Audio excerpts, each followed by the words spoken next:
नमस्कार दोस्तों, स्वागत है आप सभी का मेरे चैनल असंभव कुछ भी नहीं में। मैं आपकी ट्रेनर, आपकी मोटिवेशनल नीति शर्मा।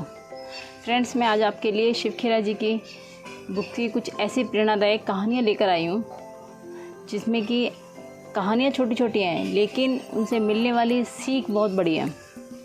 हो सकता है उनसे मिलने वाली सीखों से आपकी ज़िंदगी बदल जाए, आपके सोचने का तरीका बदल जाए। एक पिता हुआ करते थे जिनके 2 बेटे थे। पिता का व्यवहार ऐसे ही था, शराबी जुआरी टाइप का, और वो मारना पीटना, ख़राब आदतों के पूरी तरह से शिकार थे। उनके 2 बेटे थे। वो दोनों बेटे धीरे धीरे करके बड़े हुए। जब बड़े हुए तो एक बेटा तो उसमें ठीक अपने पिता की तरह बना, जाके जैसे उसके पिता थे वैसा ही वो बन गया। लेकिन जो दूसरा बेटा था वो पढ़ लिख कर एक जेंटलमैन बना, उसने अपनी लाइफ सेट कर ली। दोनों बेटों से बड़े होने के बाद पूछा गया कि तुम ऐसे कैसे बने। तब दोनों बेटों ने कहा, पहले बेटे ने कहा कि मेरे पिता शुरू से मारते पीटते थे, शराब पीते थे, जुआ खेलते थे, गाली गलौज करते थे, उन्हें देखकर मैं भी ऐसा ही बन गया। लेकिन जब दूसरे बेटे से पूछा गया तो उसने कहा कि जब मेरे पिता शराब पीते थे, जुआ खेलते थे, मारपीट करते थे, गाली गलौज करते थे, तो मैंने उन्हें देखकर सोच लिया था कि मैं ऐसा कभी नहीं बनूंगा, और इसीलिए मैंने अपनी ज़िंदगी को बिल्कुल भी उनके जैसा नहीं बनने दिया, अपनी ज़िंदगी को बिल्कुल बदल दिया। तो देखा फ्रेंड्स, आपने यहाँ पर प्रेरणा देने वाला व्यक्ति एक ही है, यानी कि उन दोनों बेटों के पिता। लेकिन उन से दोनों ने अलग अलग प्रेरणा ली। एक ने पॉजिटिव और एक ने नेगेटिव। एक ने सोचा पिता जैसा बन जाऊँगा और दूसरे ने सोचा पिता जैसा कभी नहीं बनूँगा। यहाँ हमारी सोच मायने रखती है कि हम कैसा सोचते हैं। यदि हम अच्छा सोचते हैं तो हम पॉजिटिविटी में जाएंगे, और यदि हम बुरा सोचते हैं तो हम हर चीज़ में नेगेटिविटी में चले जाएंगे। एक बार एक बच्चा था, वो एक आइसक्रीम शॉप पर जाता है और वेटर से पूछता है कि बड़ा आइसक्रीम कौन कितने का है।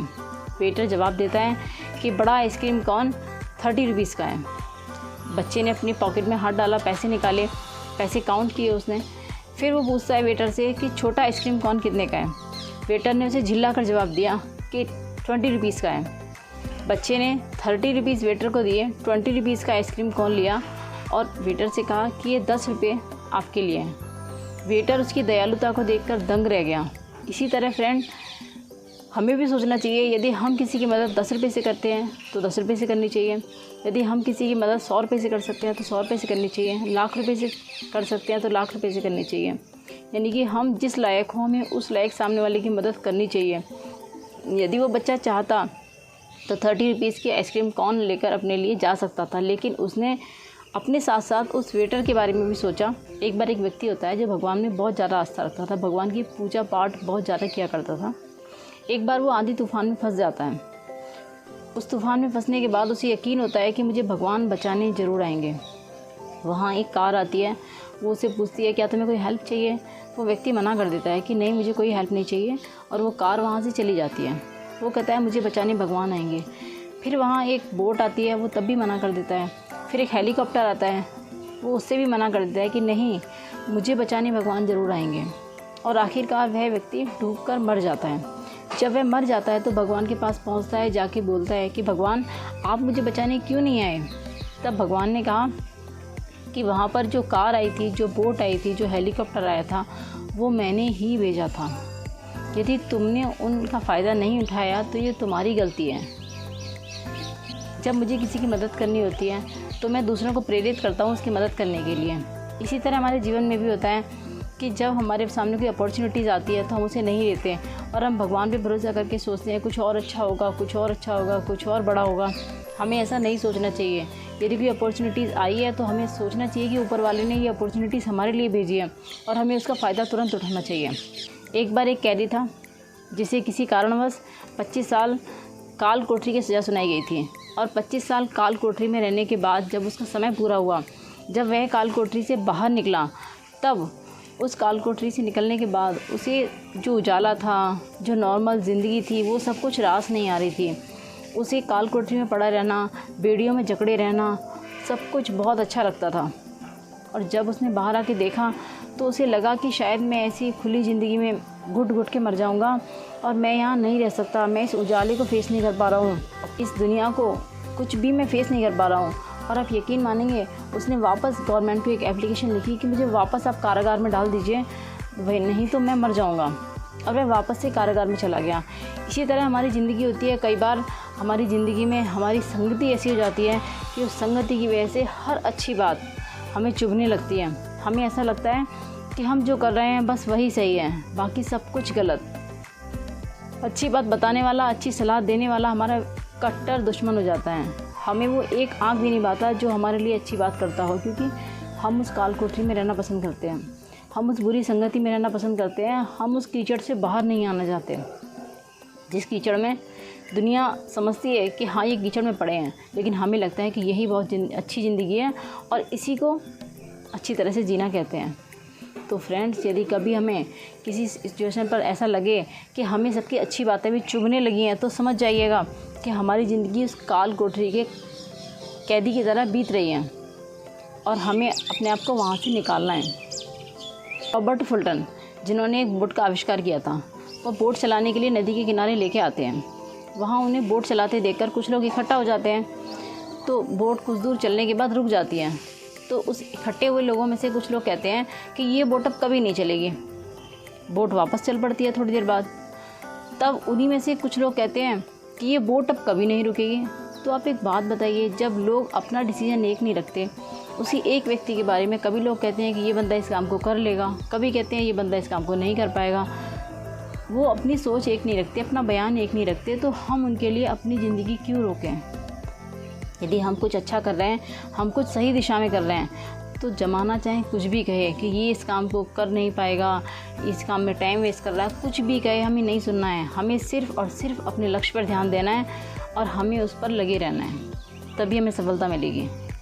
लोगों की परवाह मत कीजिए, क्योंकि लोग वक्त के साथ बयान बदल देते हैं। जो लोग आज आपको कह रहे होंगे कि आप निकम्मे हो, नाकारा हो, कुछ नहीं कर सकते ज़िंदगी में, और जिस दिन आप सफल हो जाओगे तो वो लोग कहेंगे हमें तो पता था कि ये एक दिन सफल ज़रूर होगा। वही लोग अपना बयान बदल देंगे। तो दोस्त थे फ्रेंड्स, जो एक साथ पले बड़े होकर दोनों ने एक साथ आर्मी ज्वाइन कर ली। आर्मी में दोनों एक साथ रहने लगे, उनका प्यार और ज़्यादा बढ़ गया। साथ साथ रहते रहते एक बार एक लड़ाई में पहला दोस्त था जो उसे भेजने का मौका मिला, लेकिन दूसरा दोस्त था वो उसके साथ नहीं जा पाया, क्योंकि आर्मी में जो लड़ाई झगड़े की जाते हैं वो एक गुट जाते हैं ना कि इतने बंदे जाएंगे पहले, इतने बंदे बाद में जाएंगे, इस तरीके से। तो पहला दोस्त था, उसका नंबर आ चुका था और वो लड़ाई में चला गया। वहाँ वो दुश्मन के द्वारा इतना ज़्यादा घायल हो गया कि वो मरने की कगार पर आ गया और अपनी आखिरी सांसें गिनने लगा, लेकिन उसका दम नहीं निकल रहा था और वो बार बार अपने इस दोस्त को याद कर रहा था। मगर मेजर ने और जो उसके सीनियर्स थे उन्होंने उसके दोस्त से मना कर दिया कि आप अपने दोस्त से मिलने नहीं जाओगे, ये हमारा ऑर्डर है। कुछ देर सोचने के बाद उसने अपने सीनियर्स के ऑर्डर को डिनाई करते हुए अपने दोस्त से मिलने के लिए गया। वो बहुत बुरी स्थिति में था, बहुत ही ज़्यादा घायल अवस्था में था और उसने अपने दोस्त से आखिरी बात कही कि मुझे पता था तुम मुझसे मिलने ज़रूर आओगे, मैं तुम्हारा ही इंतज़ार कर रहा था। और ये कहते ही उसकी सांसें छूट गईं, उसने दम तोड़ दिया और वो उसी क्षण मर गया। जब वह दोस्त वापस आया तो कर्नल ने उससे पूछा कि भाई क्या हुआ, तुम्हारे दोस्त ने तुमसे क्या कहा, वो तुमसे क्यों मिलना चाह रहा था? तो उसने बताया कर्नल को कि मेरे दोस्त ने मुझसे कहा कि मुझे पता था कि तुम मुझसे मिलने ज़रूर आओगे और मैं सिर्फ तुम्हें देखने के लिए तुम्हारा इंतज़ार कर रहा था। फ्रेंड्स, इसी तरह हमारी ज़िंदगी में होता है। कई बार हम किसी से एक टाइम पे बहुत ज़्यादा अटैच रहते हैं, किसी टाइम पे हमारा किसी से बहुत ज़्यादा प्रेम होता है, लेकिन कुछ नोकझोंक की वजह से ज़िंदगी में कई बार ऐसी दूरियां बन जाती हैं। आखिरी वक्त में जब वो व्यक्ति हमें याद करता है या कुछ समाज की कहनी सुनने की वजह से हम उससे नहीं मिल पाते हैं, तो हमें ऐसा कभी नहीं करना है। ये समय बहुत ही नाजुक समय होता है, ज़िंदगी की सबसे नाजुक घड़ी होती है जब किसी की सांसें छूट रही हों, जब कोई बंदा मरने की कगार पे खड़ा हो। तो यदि आपको अपने आखिरी वक्त में यदि कोई भी आपसे मिलने जुलने वाला, आपका जो भी जानने वाला हो, आपके कांटेक्ट में रहने वाला, आपका रिलेटिव, फ्रेंड्स, नेबर कोई भी हो, यदि आपसे मिलने की इच्छा जाहिर करे तो आप उस पल को कभी मत चूकिएगा, वरना आप सारी ज़िंदगी पछताते रहेंगे। एक फिलोसफर था जिसका नाम था सॉकेट। उससे एक बार एक व्यक्ति ने पूछा कि सफलता का सबसे बड़ा राज क्या है, क्या सफलता की चाबी है?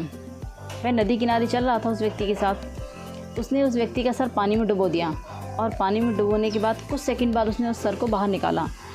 जैसे ही उसने उस बंदे का सर बाहर निकाला तो उससे पूछा कि जब मैंने तुम्हें पानी में डुबोया था नदी में, तो तुम्हारे लिए सबसे ज़्यादा ज़रूरी क्या था? तो उस व्यक्ति ने उस फिलोसफर को जवाब दिया कि जब तुमने मुझे पानी में डुबोया तो मेरे लिए सबसे ज़्यादा ज़रूरी हवा थी। तब उस फिलोसफर ने कहा कि जिस दिन तुम्हारे लिए हवा की तरह सफलता ज़रूरी हो जाएगी, तुम्हें उस दिन सफलता मिल जाएगी।